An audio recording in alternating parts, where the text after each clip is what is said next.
Graça e paz. Tudo bem com vocês? Agora nós vamos para o momento da palavra. Abra sua Bíblia aí, lá no livro de Hebreus. Hebreus, capítulo 2. Hebreus, capítulo 2, versículo 14 ao 18, amém? Hebreus, capítulo 2, versículo 14 ao 18.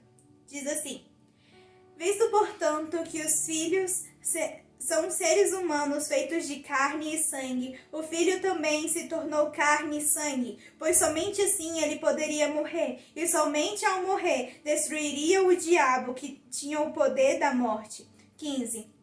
Só dessa maneira ele libertaria aqueles que durante toda a vida estiveram escravizados pelo medo da morte. 16. Também sabemos que o Filho não veio para ajudar os anjos, mas sim os descendentes de Abraão. 17. Portanto, era necessário que ele se tornasse semelhante a seus irmãos em todos os aspectos, de modo que pudesse ser nosso misericordioso e fiel sumo sacerdote diante de Deus e realizar o sacrifício que remove os pecados do povo. 18. Uma vez que ele próprio passou por sofrimentos e tentações, é capaz de ajudar aqueles que são tentados. Amém? Abaixe sua cabeça, feche seus olhos agora e venha levando o seu pensamento para Deus.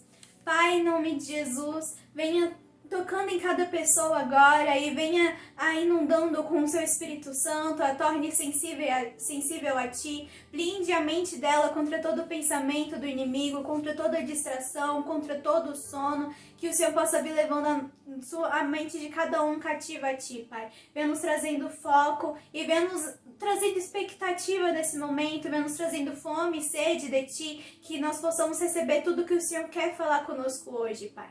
Torne o nosso coração uma terra boa para que a gente possa receber e tudo que você tem preparado para falar conosco hoje, para que quando a sua palavra for lançada, ela possa ser enraizada, possa dar frutos e que os frutos possam permanecer. Que você possa vir tocando em mim, venha guiando cada palavra que eu falar, que não possa ser eu falando, mas seu Espírito Santo falando através de mim. E que não possa ser a palavra que eu preparei, mas que possa ser a palavra que o Senhor quer falar conosco hoje, possa ser uma palavra vinda diretamente do seu trono. E que eu não possa falar o que cada um quer ouvir, mas que eu possa falar o que o Senhor quer falar com a gente hoje. É isso que eu te peço, em nome de Jesus. Amém.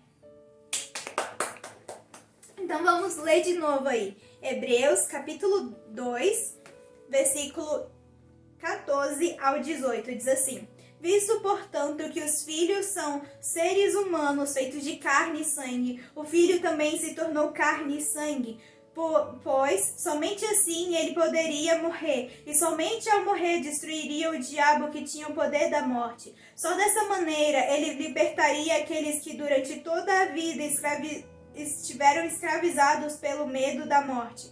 16. Também sabemos que o Filho não veio para ajudar os anjos, mas sim os descendentes de Abraão. 17. Portanto, era necessário que ele se tornasse semelhante a seus irmãos em todos os aspectos, de modo que pudesse ser nosso misericordioso e fiel sumo sacerdote diante de Deus e realizar o sacrifício que remove os pecados do povo. 18. Uma vez que ele próprio passou por sofrimento e tentação, é capaz de ajudar aqueles que são tentados. Amém? Então aqui, nessa passagem, estava falando sobre a vinda de Jesus, que ele teve que vir como ser humano. No início de tudo, a gente foi criado para ter um relacionamento com Deus, mas o homem pecou e ali a gente passou muitos anos, Deus trazendo a lei, Deus mandando profetas e fazendo de tudo para que a gente se convertesse e voltasse aos caminhos dele. Mas a gente não se converteu e preferiu permanecer nos nossos pecados. Então Jesus vem e envia Jesus para nos dar mais uma nova chance. Porque por causa dos nossos pecados a gente ia morrer e a nossa vida estava nas mãos do inimigo, estava nas mãos do diabo. Mas Jesus vindo, ele ele teria que vir como um ser humano para poder vir e morrer no nosso lugar. E assim os nossos pecados, os pecados de toda pessoa que crê em Jesus seriam perdoados. E assim essas pessoas teriam uma nova chance e poderiam viver na eternidade com Deus. E aqui fala que Jesus, porque nós somos seres humanos, Jesus teve que vir como um ser humano em todos os aspectos. E assim ele poderia vir e trazer o sacrifício que removeria os nossos pecados. E aqui também fala que ele passou por todo o sofrimento e tentação. Então, como ele era um ser humano em todos os aspectos, Jesus também sofreu as mesmas tentações que nós sofremos. Jesus também foi vulnerável como nós fomos. E lá em Hebreus, capítulo 4, versículo 14 e 15, Hebreus, capítulo 4, versículo 14 e 15, diz assim: Visto, portanto, que temos um grande sumo sacerdote que entra no céu, Jesus, o Filho de Deus, apeguemo-nos firmemente àquilo que cremos. 15. Nosso sumo sacerdote entende nossas fraquezas, pois enfrentou as mesmas tentações que nós, mas nunca pecou. Então Jesus, ele veio como ser humano, e mesmo sendo vulnerável a tudo que nós somos vulneráveis, e mesmo sendo tentado em tudo que somos tentados,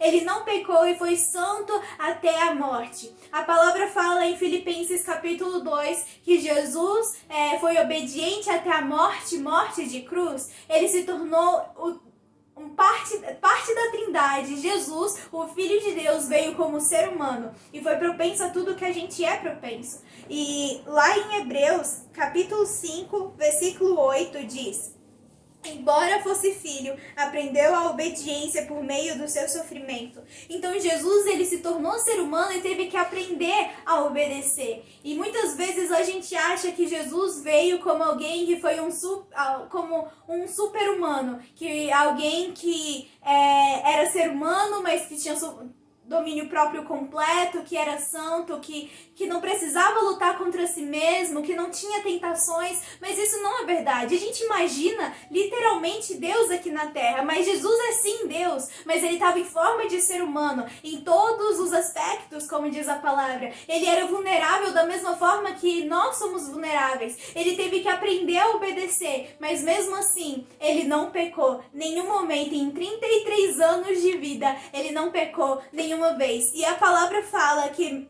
por exemplo, no adultério, que a palavra fala lá na lei, nos 10 mandamentos, que adulterar é pecado. Mas Jesus vem e diz que se você apenas olhar para a mulher ou para o homem e pensar no adultério, se você já pecou no seu coração, então também é pecado. Ou seja, Jesus não pecou em ações e nem pecou no coração, não pecou nem no pensamento. Então Jesus, ele foi santo por toda a vida dele, que é santo até hoje.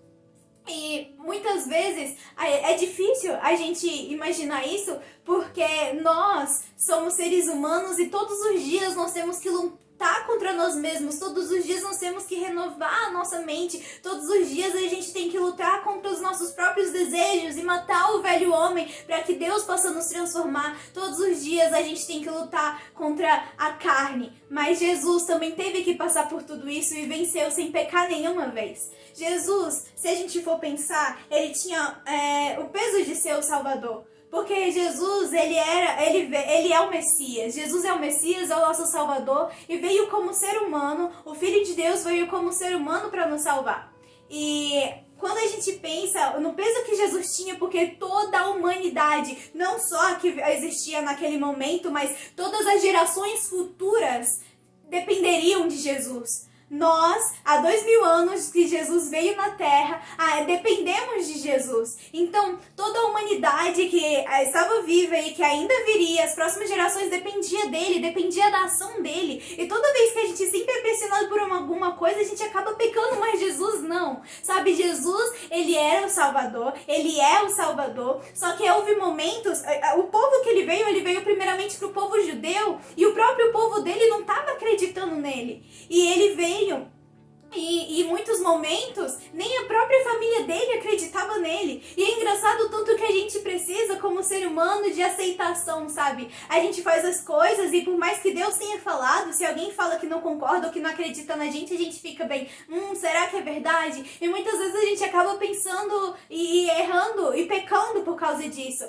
Mas Jesus não foi assim. Mesmo com as outras pessoas não acreditando nele, mesmo com muitas vezes a família dele não acreditando nele, mesmo que o próprio povo não acreditasse nele e dissesse que ele era louco ou qualquer outra coisa, que ele era Beelzebul, ele permaneceu nos caminhos de Deus e não pecou nenhuma vez, nem em pensamento. Sabe, Jesus, além disso tudo, ele ainda era ser humano. Então, como ser humano, como a gente falou, a gente tem essa natureza pecaminosa, a gente tem que lutar contra a carne, mas Jesus não pecou. Então, qual era o segredo de Jesus? Mesmo sendo vulnerável a tudo isso, mesmo sendo tentado em tudo, como que Jesus conseguiu permanecer santo até o fim e obediente até morte de cruz? Como? Qual era o segredo de Jesus? Vamos lá descobrir isso lá em Lucas. Lucas, capítulo 4. Lucas, capítulo 4, versículo 16. Lucas, capítulo 4, versículo 16 ao 21. Amém? Versículo 16. Quando Jesus chegou a Nazaré, cidade da sua infância, foi à sinagoga no sábado, como de costume, e se levantou para ler as Escrituras. Entregaram-lhe o livro do profeta Isaías, e ele o abriu e o encontrou no lugar onde estava escrito. 18. O Espírito do Senhor está sobre mim, pois ele me ungiu para trazer as boas novas aos pobres. Ele me enviou para anunciar que os cativos serão soltos, os cegos verão, os oprimidos serão libertos, e que é chegado o tempo do favor do Senhor. 20. Jesus fechou o livro, devolveu-o ao assistente e sentou-se. Todos na sinagoga olhavam atentamente. 21. Então ele começou a dizer: hoje se cumpriram as escrituras que vocês acabaram de ouvir. Jesus aqui, ele foi na sinagoga, foi para Nazaré, a cidade onde ele nasceu, onde ele foi criado. E nasceu não, onde ele foi criado. E ali ele foi na sinagoga e ele abriu ali o livro de Isaías, das profecias de Isaías, e ele leu essa profecia onde falava que o Messias teria o Espírito Santo, o Espírito de Deus nele, e que iria libertar os cativos, que ia trazer as boas novas e que ia trazer a salvação de Deus. E aí Jesus fecha o livro e diz: então, hoje essa profecia se cumpriu. E Jesus, como nós sabemos, ele é o Salvador, ele é o nosso Messias. E nessa profecia fala que o Messias seria cheio do Espírito Santo. O Espírito do Senhor está sobre mim. Então, Jesus, ele era o segredo de tudo isso, o segredo para ele ser humano e mesmo assim não pecar, o segredo para ele ser vulnerável a tudo aquilo e todos os nossos sentimentos, porque muitas vezes é difícil lutar contra os nossos sentimentos, lutar contra a carne e mesmo assim ele ser tentado da mesma forma que nós somos tentados, e Jesus passar por tudo isso e não pecar é porque ele era cheio do Espírito Santo. Mas como que nós conseguimos nos encher do Espírito Santo? A palavra fala também que hoje todas as pessoas têm o Espírito Santo. O Espírito Santo está disponível para todas as pessoas. Só que a palavra fala que algumas pessoas resistem ao Espírito Santo. E a gente resiste ao Espírito Santo quando a gente cala a voz de Deus. Quando a gente sabe o que Deus quer, mas a gente prefere fazer a nossa própria vontade. Quando a gente vive no egoísmo, vivendo só pra gente. E então, pra gente ser como Jesus, cheio do Espírito Santo, o primeiro passo é ser sensível a Ele. Ser sensível ao que Deus diz, ser sensível ao que os mandamentos de Deus e obedecer. Então Jesus era cheio do Espírito Santo. Então nós precisamos ser sensíveis a esse Espírito Santo. E para a gente conseguir ser mais sensível a Ele, a gente precisa buscar a Deus. E Jesus, ele buscava a Deus. Em todo momento ele estava em constante comunhão com Deus. A gente vê, por exemplo, aqui nessa mesma passagem, no versículo 16, quando Jesus diz: Quando Jesus chegou a Nazaré, cidade da sua infância, e foi à sinagoga no sábado, como de costume,